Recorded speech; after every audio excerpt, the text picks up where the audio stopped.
Physical refining செய்யப்பட்ட SKM Poorna rice brand oil. நாடு முழுதும் செயல்படும் CBSE பள்ளிகளில் 9ஆம் வகுப்பு படிக்கும் மாணவர்கள் வரும் ஜூலை 1ஆம் தேதி முதல் 3 மொழிகள் கற்பது கட்டாயம் என சமீபத்தில் சுற்றறிக்கை அனுப்பி வைக்கப்பட்டது. இந்த பாடத்திட்டத்தின்படி 2 மொழிகள் இந்திய மொழிகளாக இருக்க வேண்டும் என்றும், வெளிநாட்டு மொழியை கற்க விரும்புவோர் அதை 3வது மொழியாக கற்கலாம்.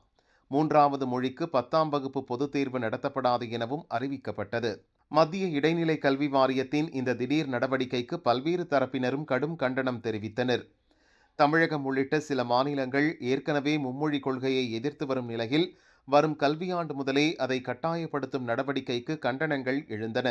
மாணவர்கள் 3 மொழிகள் கற்பது நல்லதுதான் என்றாலும் அதை வரும் கல்வியாண்டு முதல் கட்டாய அமலுக்கு கொண்டு வருவது சரியான நடவடிக்கை இல்லை என தமிழக பாரதிய ஜனதா முன்னாள் தலைவர் அண்ணாமலை அறிக்கை வெளியிட்டார். மத்திய பாரதிய ஜனதா அரசின் திட்டத்திற்கு எதிராக பாரதிய ஜனதா முன்னாள் மாநில தலைவரே அறிக்கை வெளியிட்டது பரபரப்பை ஏற்படுத்தியது. CBSEயின் இந்த மும்மொழி கொள்கையை எதிர்த்து சில தரப்பின் சார்பில் உச்சநீதிமன்றத்தில் மனு தாக்கல் செய்யப்பட்டது.